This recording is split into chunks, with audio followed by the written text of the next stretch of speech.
حضرات اگر آپ چاہیں نا آپ کی نسلیں آپ کی تابع دار ہوں، آپ کی نسلیں آپ کو سلام کریں، آپ کی نسلیں آپ کے ہاتھ چومیں، آپ کی نسلیں آپ کی گندگی صاف کریں، تو آج وقت ہے، اس وقت کو ضائع مت کرو۔ آج وقت ہے اپنے بوڑھے ماں باپ کا سہارا بننے کا۔ آج وقت ہے۔ میں مدینہ پاک میں تھا، میں مدینہ پاک سے اپنے ہوٹل سے باہر نکلا، برآمدے میں نے ایک جوان بچے کو دیکھا، وہ اپنے بیٹے کو سینے سے لگائے ہوئے تھا، اور اس کا بوڑھا باپ جو ہے وہ صحیح چل نہیں پا رہا تھا۔ وہ اس سے کئی بار کہتا قدم بڑھاؤ، آگے تیز چلو، ویسے کیسے تم تماشا کر رہے ہو؟ پھر جب وہ نہ چل پایا اپنی عمر کے حساب سے، کمر اس کی دوری تھی، پاؤں اس کے ہلتے نہیں تھے، تو اس نے اس کو یہاں سے پکڑا اور گھسیٹ کے لے کے دے دیا۔ میں نے اللہ سے پناہ مانگی، مولا تو ماں باپ دے، جنت کی رسید ہے، یہ جنت کی وہ رسید ہے، ہمارے پاس چیک ہیں، اور ہم اپنی جنت کو لتاڑ رہے ہیں، ہم اپنی جنت کو برباد کر رہے ہیں۔ آپ کبھی دیکھیں ان لوگوں کو، آپ کبھی یورپ میں امریکہ میں جائیں تو وہاں جا کر دیکھیں۔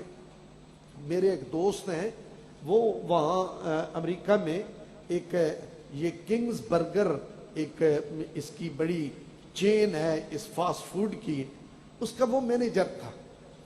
تو وہ مجھے اس نے مجھے یہ بات بتائی، اس نے کہا میرا جو مالک تھا، میں نے اس سے کہا کہ میں نے کل نہیں آنا، مجھے 2 چھٹیاں چاہیے۔ اس نے کہا وہ کیوں؟ اس نے کہا میرے پیر صاحب آ رہے ہیں، میں نے ان کو ایئرپورٹ پہ لینا ہے، پھر میں نے ان کے ساتھ ہونا ہے، پھر ان کے ساتھ میں نے آگے جانا ہے، تو میں 2-3 دن جو ہے نا یہ فارغ ہوں۔ وہ کہنے لگا یار کمال ہے، میں نے تو ان دنوں میں میری ماں رہتی ہے فلاں دور جگہ پہ، میں نے اس سے کہہ رکھا تھا کہ اماں میں 14 سال ہو گئے ہیں تجھے ملنے نہیں آیا، اس 15ویں سال میں تجھ سے ضرور ملنے آؤں گا۔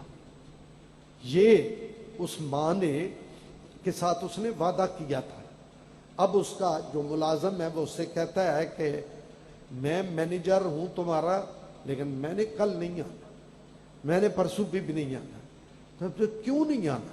اس نے کہا میرے شیخ آ رہے ہیں، میرے پیر آ رہے ہیں، میں ان کے پاس جا رہا ہوں، وہ پتہ نہیں پھر کب آئیں گے، تو میں یہ دونوں ان کے ساتھ گزاروں گا۔ تو وہ کہنے اچھا چلو 14 سال ماں کو نہیں مل سکا، میں 15 سال بھی نہیں ملتا، تمہاری جگہ کام کر لوں گا، چلو میں اگلے سال چلا جاؤں گا۔ ہائے ماں، دل چپتا نہیں ہے۔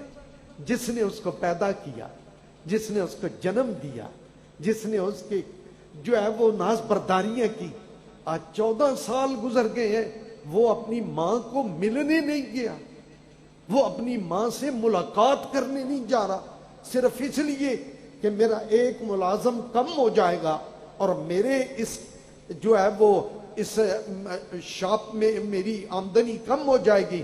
تو اس نے کہا وہ ڈیوٹی میں دوں گا، تو جا اپنے پیر کے پاس، میں اپنی ماں کو پھر اگلے سال دیکھوں گا۔ کتنا ظلم۔ میں اگلے دن ایک اس میں امریکہ میں ایک چیریٹی بنی ہے، اس کا نام ہے مدرس چیریٹی، مدر چیریٹی۔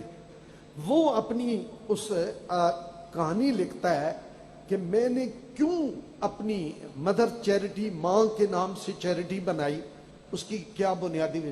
وہ کہتا ہے میں نیو یارک سے باہر رہتا تھا، ہمارے ایک گاؤں میں ہم رہتے تھے، تو میری ماں، میں بھی کالا تھا، حبشی تھا، میری ماں بھی حبشن تھی، مجھے اپنی ماں بچپن سے پسند نہیں تھی، اس کی شکل، اور پھر اس کی ایک آنکھ تھی اور ایک آنکھ نہیں تھی، تو مجھے اس سے کچھ وقت تو میں رہا، لیکن پھر جب میں بڑا ہو گیا تو مجھے اس سے سخت نفرت تھی۔ میں بھاگ کر اس سے نیو یارک آ گیا، وہاں آ کر کام کرنے لگ گیا، وہاں رہنے لگ گیا اور وقت گزارا، اور پھر جو ہے وہ میں نے شادی کر لی۔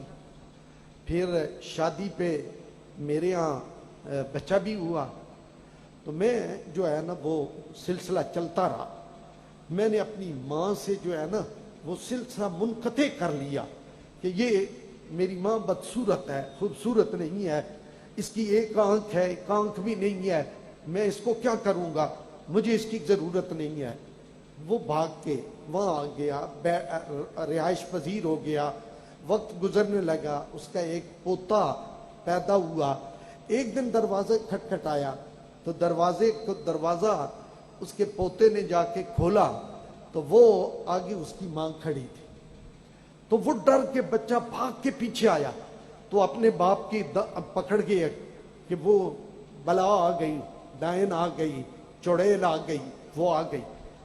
تو وہ باہر گیا تو اس نے اپنی ماں کو دیکھا، اس نے اس کی وہ بےزتی کی، وہ برا بھلا کہا، میں جو تم سے جان چھڑا کے تمہارے گاؤں کو، تمہارے گھر کو چھوڑ کے آ گیا ہوں، اب تو یہاں میرے آرام سے کیوں نہیں رہنے دیتی، میری بچوں کے اوپر کیوں مسلط ہوتی ہے. تو وہ خاموشی سے واپس چلی گئی. اب ایک دن اس کو ایک لیٹر ملا. لیٹر میں یہ لکھا تھا کہ تیری ماں مر گئی ہے اور اس نے اپنے دفن کے لیے جتنے پیسے درکار تھے وہ بھی اس نے ہمیں دے دیے ہیں، ہم اس کی تدفین کر لیں گے. اس کے باوجود اس نے ایک لیٹر تمہارے نام دیا ہے، وہ ہم تمہیں دے رہے ہیں.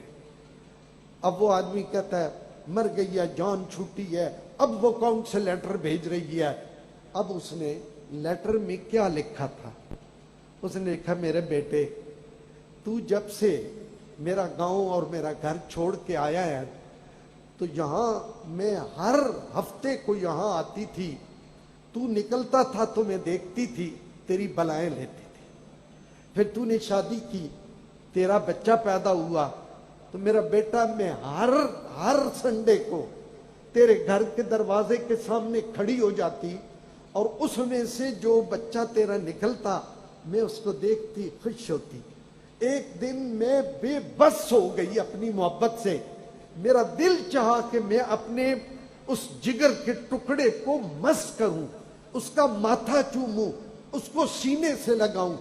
میں نے گھر کا دروازہ کھٹکھٹایا تو اندر سے تو آیا اور تو نے مجھے برا بھلا کہا. میں واپس لوٹ گئی. میرے بیٹے آج ایک بات تمہیں بتانی ہے، تو ہمیشہ مجھ سے نفرت کرتا رہا نا، میں خوبصورت نہیں ہوں، میری آنکھ جو ہے وہ ایک ہے اور دوسری نہیں ہے، میں کانی ہوں، میں ایک آنکھ سے دیکھتی ہوں. میں آج تمہیں وہ راز بتاؤں بیٹا، پتہ ہے کیا ہے؟